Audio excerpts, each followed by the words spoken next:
नमस्कार विद्यार्थी मित्रों, आज दिनांक 27/8/2021 वार शुक्रवार, इयत्ता 10वी अल्जेब्रा मॅथमॅटिक्स पार्ट 1 यामधील आपण पाठीमागच्या तासाला nature of roots of a quadratic equation आणि to obtain a quadratic equation having given roots, ज्यावेळेस क्वाड्रॅटिक इक्वेशनच्या रूट्सचं नेचर म्हणजे स्वरूप काय आहे आणि जर त्या क्वाड्रॅटिक इक्वेशनची रूट्स आपल्याला दिली असतील तर ते क्वाड्रॅटिक इक्वेशन कसं तयार करतात यावरील एक्झाम्पल्स आपण पाहणार आहोत. म्हणजेच एक्झाम्पल्स इन प्रॅक्टिस सेट 2.5 मध्ये फर्स्ट ॲक्टिव्हिटी, या ॲक्टिव्हिटी मध्ये काय सांगितलंय पहा. fill in the gaps and complete.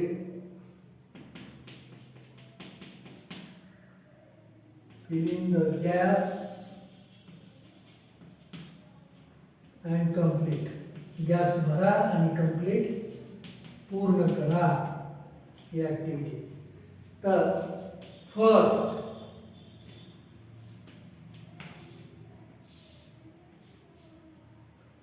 quadratic equation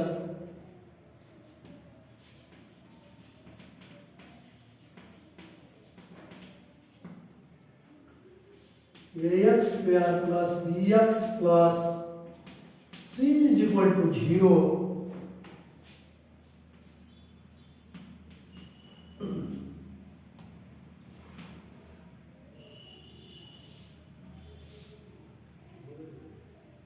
b square minus 4ac is equal to 5 and b square minus 4ac is equal to minus 5. Then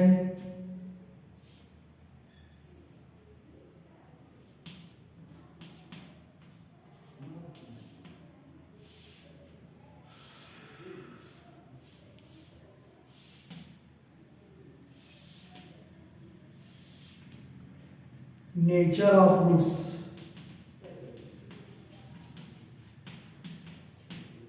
खाली पण आणि वर पण काय असेल पहा. ज्या वेळेस हे इक्वेशन आहे आणि या इक्वेशन मध्ये हे डिस्क्रिमिनंट आहे, याची value b square minus 4ac is equal to 5 म्हणजे पॉझिटिव्ह आहे, ग्रेटर दॅन 0 आहे. म्हणजेच त्याचं नेचर, रूटचं नेचर काय असेल, त्याच्या मुळाचं स्वरूप काय असेल तर रियल अँड अनइक्वल असतील. त्याची रूट्स काय असतील तर रियल अँड अनइक्वल नंबर्स असतील. आणि जर का b स्क्वेअर मायनस 4ac ची किंमत ही 0 पेक्षा लहान म्हणजे निगेटिव्ह असेल तर roots are not a real numbers. roots are not a real numbers. याचे रूट्स मात्र रियल नंबर्स नसतात. आणि ज्या वेळेस b स्क्वेअर मायनस 4ac ची किंमत ही पॉझिटिव्ह संख्या असेल तर त्याचे रूट्स हे रियल अँड अनइक्वल नंबर असतात. b स्क्वेअर मायनस 4ac ची किंमत जर 0 असेल तर त्याचं नेचर ऑफ रूट्स काय असतं तर रियल अँड इक्वल नंबर्स असतात. आता सेकंड ॲक्टिव्हिटी मध्ये काय आहे पहा. सम ऑफ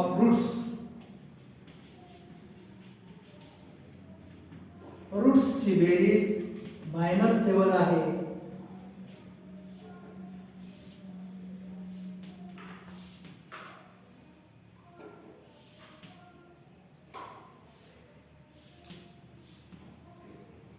आणि प्रोडक्ट ऑफ रूट्स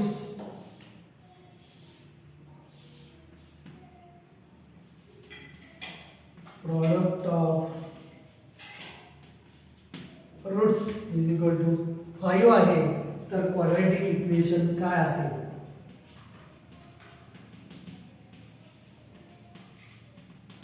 तर याचं क्वाड्रॅटिक इक्वेशन हे तयार करायचं आहे ज्यावेळेस आपल्याला सम of the roots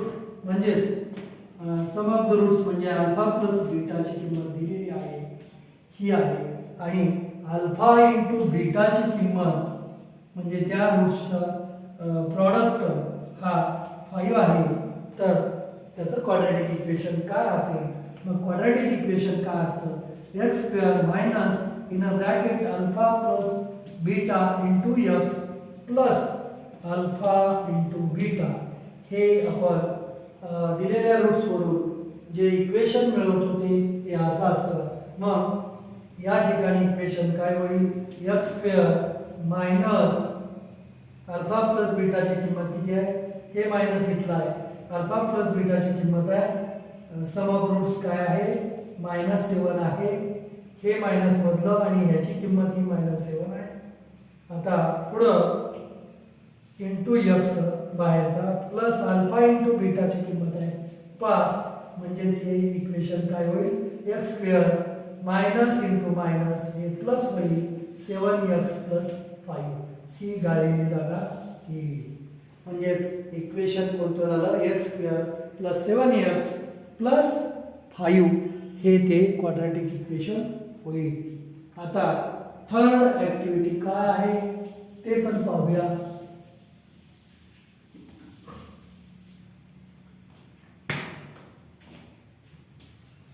third activity मध्ये if alpha beta are roots of a quadratic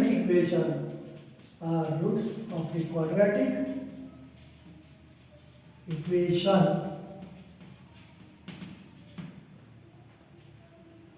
मग 2x square minus 4x minus 3 is equal to 0. then alpha plus beta is equal to dash dash and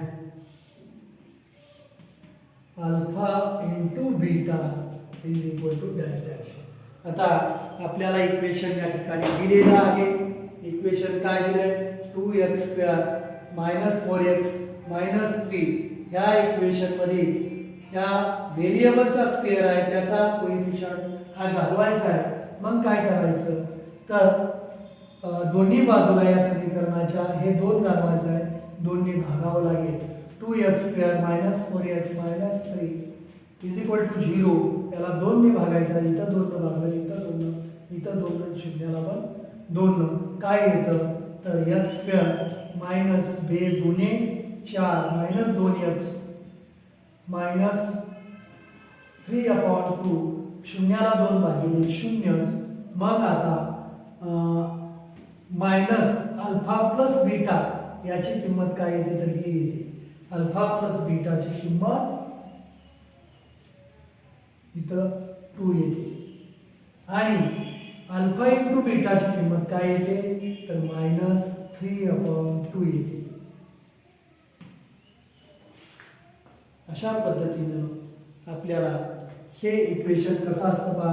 x square minus in a bracket alpha plus beta into x plus alpha into beta is equal to 0. Alpha into बीटाच्या ठिकाणी हे काय आहे? -3.2 आहे आणि हे alpha plus बीटाच्या ठिकाणी हे 2 आहे. म्हणून अल्फा प्लस बीटा हे 2 alpha into beta is equal to -3/2. अशा पद्धतीनं हे आपण इक्वेशन कसं मिळवायचं, अल्फा प्लस बीटाची किंमत कशी इक्वेशन असल्यावर काढायची, अल्फा प्लस बीटा आणि अल्फा इंटू बीटा या.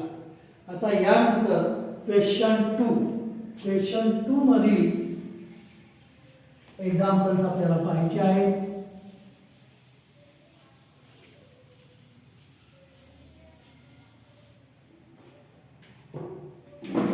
पहा क्वेश्चन 2 काय म्हणतोय? तर find the value of the discriminant. Find the value of discriminant. डिस्क्रिमिनंटची व्हॅल्यू आपल्याला काढायची आहे. मग first example x² plus 7x minus 1 is equal to 0. Comparing this equation,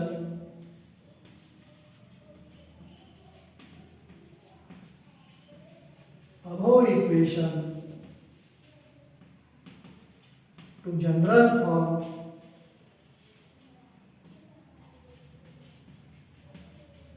ax square plus bx plus c is equal to 0. Then a is equal to x square चा सहगुणक नाही म्हणजे 1 असतो, b म्हणजे अधिक 7 आणि c म्हणजे -1. Then discriminant delta is equal to discriminant is equal to b square minus 4ac. याची किंमत म्हणजेच डेल्टा म्हणजेच डिस्क्रिमिनंट होय. मग पहा या डिस्क्रिमिनंटची किंमत b स्क्वेअर म्हणजे किती, b ची किंमत आहे 7, 7 चा स्क्वेअर मायनस 4. इथं चिन्ह नाही मध्ये म्हणजे गुणाकार असतो. 4 इंटू a ची किंमत a, c ची किंमत मायनस इज इक्वल टू 7 चा वर्ग 7 7 49 मायनस इंटू मायनस प्लस 4 1 4 4 1 4 49 अधिक 4 म्हणजे delta is equal to b square minus 4ac is equal to 49 अधिक 4 झाले किती 53. ही डिस्क्रिमिनंटची व्हॅल्यू आहे. अशा पद्धतीने डिस्क्रिमिनंटची व्हॅल्यू आपल्याला या एक्झाम्पल्स मध्ये काढायची आहे. त्याच्यानंतर याच्यातलं पुढचं जे एक्झाम्पल आहे तिसरं एक्झाम्पल याच प्रश्नातलं आपण जरा घेऊया.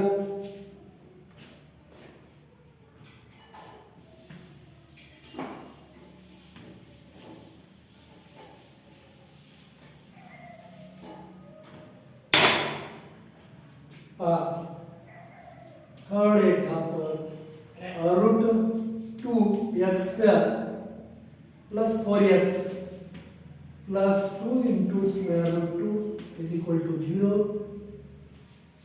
Comparing the above equation,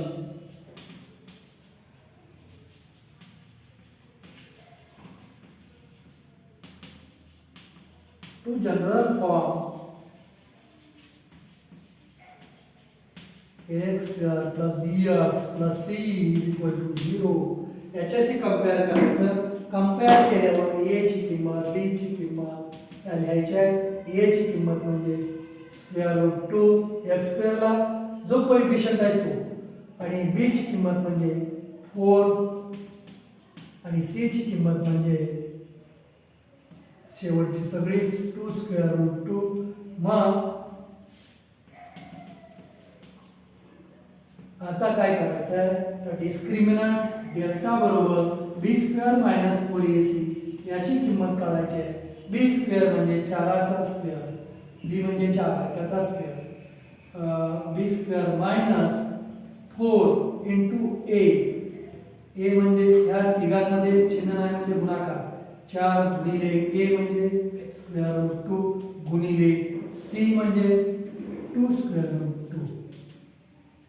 ठीक आहे. मग 4 चा square 16 minus square root 2 into square root 2 हे 4 गुणे 8 आणि square root 2 into square root 2 तो एक 2 झाला. या दोघांचा गुणाकार 8 आणि square root 2 into square root 2 इथं 2. मग 16 वजा 8 गुणे 16. मग delta is equal to b square minus 4ac is equal to 16 वजा 8 गुणे 16 इज इक्वल टू 0. डेल्टाची किंमत आली किती 0. डिस्क्रिमिनंटची व्हॅल्यू आली 0. अशा पद्धतीनं डिस्क्रिमिनंट व्हॅल्यू काढणं सोपं आहे. राहिलेलं एक्झाम्पल आहे ते तुम्ही घरी सोडवायचं. त्यानंतर पहा क्वेश्चन नंबर 4. आणि क्वेश्चन नंबर 7 हा जो आहे तो आपण पुढच्या तासाला पाहूया. आज आपण क्वेश्चन नंबर 1 आणि क्वेश्चन नंबर 2 मधील एक्झाम्पल्स पाहिलेले आहेत. तर क्वेश्चन नंबर 1 आणि क्वेश्चन नंबर 2 हे दोन्ही आपल्या नोटबुकमध्ये सोडवून त्याचे फोटो व्हॉट्सअप ग्रुपवर पाठवायचे आहेत. धन्यवाद. आज आपण येथेच थांबू.